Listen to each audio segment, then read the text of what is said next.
Welcome to Mech Cosmos, Engineering, Explained. In 1988, the United States Air Force unveiled an aircraft that looked like nothing that had ever flown before. It had no tail, no vertical stabilizers, no conventional fuselage. It was a pure flying wing, a smooth black crescent shape that seemed to absorb the light around it. It was the B-2 Spirit stealth bomber, and it represented a leap in aviation technology so dramatic that many people who saw it for the first time refused to believe it was real. The B-2 Spirit can fly from its base in Missouri to any target on Earth and back without refueling. It carries up to 18,000 kilograms of weapons, conventional or nuclear. It flies at high subsonic speeds at altitudes exceeding 15,000 meters, and it does all of this while being virtually invisible to radar. An aircraft the size of a Boeing 737 with a wingspan of 52 meters has a radar cross-section smaller than a golf ball. It is the most capable and most expensive combat aircraft ever built.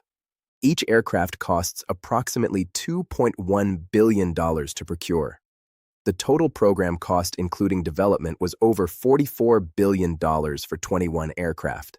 Today we explain everything: how the flying wing design works and why it is so aerodynamically superior to conventional aircraft, why the shape makes the aircraft so extraordinarily difficult to detect, how the flight control computers keep a naturally unstable aircraft flying with precision, how the radar-absorbing materials work at the molecular level, how the engines are designed to minimize both radar and infrared signatures, and how this extraordinary machine delivers weapons to targets that no other aircraft on Earth could reach. We are Mech Cosmos, Engineering, Explained. Let us begin. The most immediately striking thing about the B-2 is its shape. It has no fuselage in the conventional sense. It has no tail. It has no vertical stabilizers. The entire aircraft is a single blended wing, a pure flying wing design. Every surface of the aircraft is a lifting surface. There are no non-lifting components adding weight and drag. This is the purest possible expression of aircraft design, a machine where every single part of the structure contributes directly to generating lift. The flying wing concept is not new. Engineers have understood since the early days of aviation that a pure flying wing is theoretically the most aerodynamically efficient possible aircraft configuration. Eliminating the fuselage and tail removes enormous amounts of parasitic drag that produces no lift and serves only to slow the aircraft down and waste fuel. The fuselage of a conventional aircraft contributes nothing to lift. It exists only to carry the crew weapons and equipment. The tail exists only to provide stability and control. Both add significant drag. A flying wing integrates all of these functions into a single lifting surface, eliminating all the drag associated with separate fuselage and tail components. A flying wing can carry the same payload at the same speed using significantly less engine power than a conventional aircraft of similar weight. This efficiency advantage translates directly to extraordinary range, the ability to fly further on the same amount of fuel. Range is the most strategically important characteristic of a strategic bomber, and the flying wing design maximizes it. But flying wings have a fundamental aerodynamic problem that prevented their widespread use for decades, and that required extraordinary engineering to solve. They are naturally unstable in the pitch axis. To understand why, consider how a conventional aircraft achieves pitch stability. The horizontal tail is mounted on a long tail plane behind the main wing. The tail is set at a slightly negative angle of attack. It produces a small downward force. This downward tail force combined with the upward lift from the main wing creates a stable equilibrium. If the nose pitches up, the increased angle of attack increases the lift of the main wing more than the downward tail force, causing the nose to pitch back down. If the nose pitches down, the reduced lift from the main wing causes the tail force to dominate, pitching the nose back up. The aircraft returns automatically to its trimmed flight path. It is self-correcting. A flying wing has no tail. There is no separate surface behind the main wing to provide this restoring moment. The center of pressure, the point at which the total aerodynamic lift force acts, is in front of the center of gravity. In this configuration, any pitch disturbance causes the aircraft to diverge from its flight path rather than return to it. The aircraft is fundamentally unstable. Left to itself, without continuous active correction, it will pitch up or down uncontrollably within seconds. Early flying wing designs in the 1940s suffered from this instability, and it ultimately contributed to the abandonment of several promising programs. The Northrop YB-49, the B-2's spiritual predecessor designed by Jack Northrop in the late 1940s, was abandoned partly because the pitch instability made it too difficult to fly accurately enough for bombing missions with the control technology available at the time. The solution to this problem, the same fundamental solution used in modern unstable fighter jets, is fly-by-wire flight control combined with a powerful digital flight management computer. The B-2 uses a quadruplex fly-by-wire system, 4 completely independent flight control computers running simultaneously, each monitoring the outputs of the others. If any one computer produces an anomalous output, the other 3 detect the discrepancy, and the faulty computer is isolated and overridden. This redundancy ensures that a single computer failure cannot cause loss of control.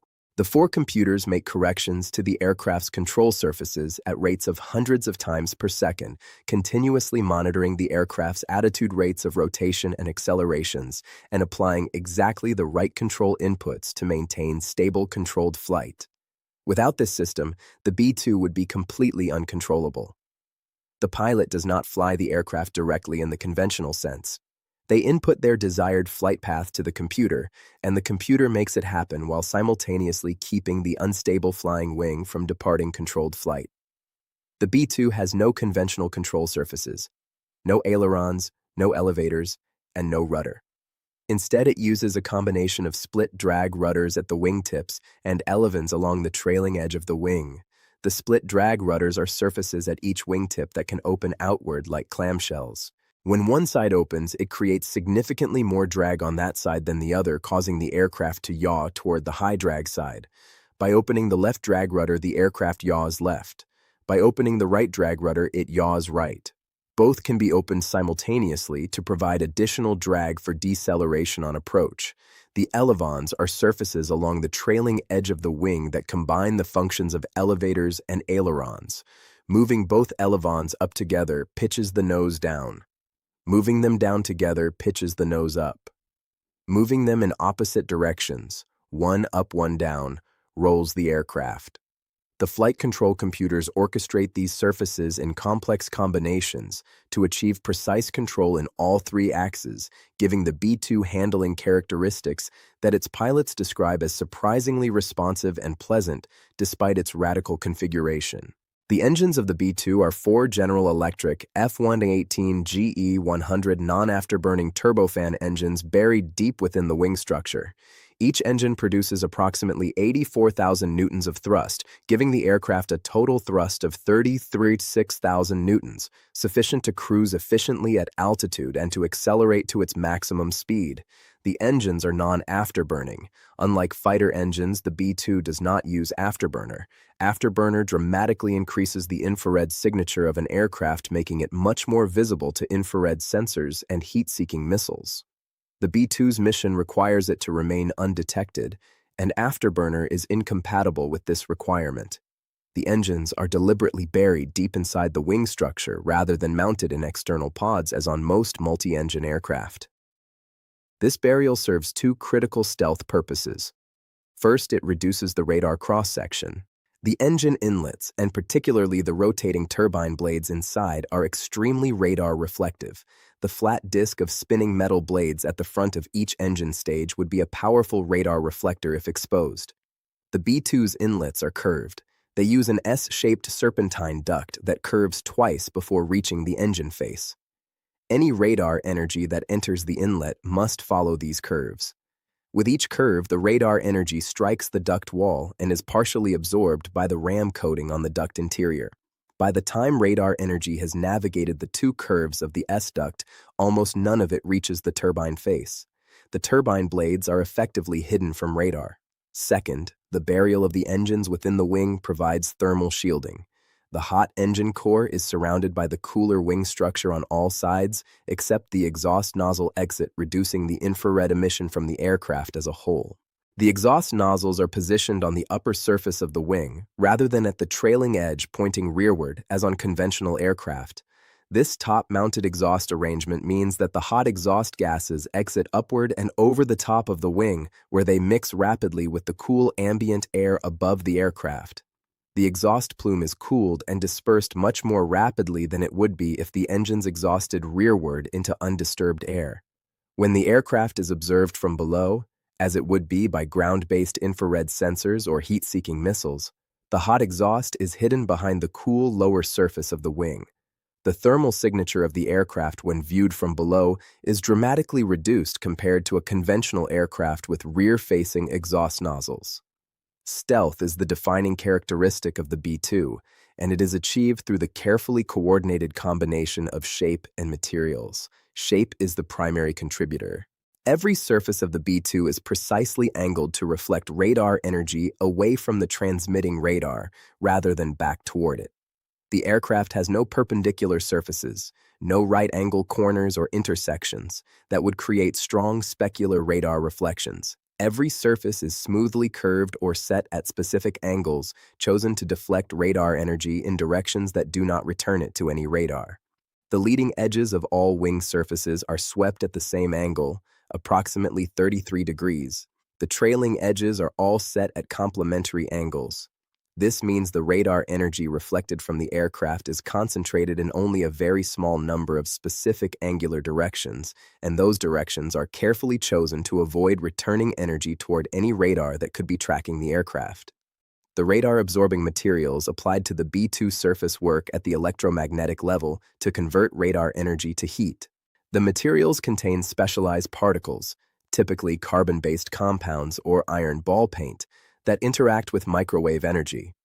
When radar waves strike the RAM surface, the energy is absorbed by these particles and converted to a tiny amount of heat rather than being reflected. The RAM is applied as coatings and embedded in the composite structure of the aircraft. Different areas of the aircraft use different RAM formulations optimized for the specific radar frequencies and angles of incidence they are most likely to encounter. The development of these materials required decades of research in electromagnetic materials science and remains one of the most classified aspects of stealth technology. The maintenance demands of the RAM coating are one of the greatest operational challenges of flying the B-2. The coating is sensitive to moisture temperature extremes and physical impacts. Even small scratches or chips in the coating can create radar hotspots, areas where the radar cross-section is higher than the design specification. The B-2 requires specialized climate-controlled hangars at Whiteman Air Force Base, the only base from which it normally operates, to protect the coating from the humidity and temperature cycles of the outdoor environment. After every flight, the aircraft must be thoroughly inspected and any damage to the coating repaired before the next flight. This maintenance requirement contributes significantly to the approximately 50 maintenance hours required per flight hour, one of the highest maintenance ratios of any aircraft in service. The cockpit of the B-2 accommodates a crew of two, a pilot and a mission commander. Both crew members sit side by side on McDonnell Douglas Aces II ejection seats. The cockpit uses modern glass cockpit displays and is highly automated. On the long missions that are the B-2's primary operational role, missions that can last over 30 hours, the autopilot handles most of the actual flying. This allows both crew members to manage the mission system's weapons navigation and their own physiological needs during the lengthy transit phases. The weapons bays of the B-2 are the reason the aircraft exists. Two large bays on the aircraft's centerline can carry an enormous variety of weapons. The internal carriage is essential. Any external weapon or pylon would dramatically increase the radar cross-section, destroying the stealth advantage. The rotary launcher inside each bay can hold up to 8 weapons. The B-2 was the first aircraft certified to carry the massive ordnance penetrator, a 13,600-kilogram weapon designed to penetrate deeply buried hardened underground facilities. This weapon was developed specifically because existing weapons could not destroy certain hardened targets that only the B-2 could reach undetected. For nuclear missions, the B-2 carries the B-61 variable yield nuclear gravity bomb in its modernized B-6112 version with a precision tail kit that gives it GPS-guided accuracy of a few meters. The combination of precision delivery and variable yield makes the B-6112 one of the most flexible nuclear weapons in the American arsenal. The strategic value of the B-2 lies in its ability to hold any target on Earth at risk, regardless of how heavily it is defended. Sophisticated integrated air defense systems, networks of radar surface-to-air missiles, and interceptor aircraft can make entire regions of airspace lethal for conventional aircraft. The B-2 can penetrate these systems undetected. It can reach targets that no other aircraft could approach without being shot down. This ability to strike the most heavily defended high-value targets, command bunkers, hardened missile silos, leadership facilities, and critical infrastructure, is the capability that justifies the extraordinary cost of the program. That is how the B-2 Spirit stealth bomber works. We are Mech Cosmos. Engineering. Explained. If this video gave you a new appreciation for the most extraordinary combat aircraft ever built, then subscribe, hit the notification bell, and join us for the next video. Because every machine has a story, and we are here to tell it.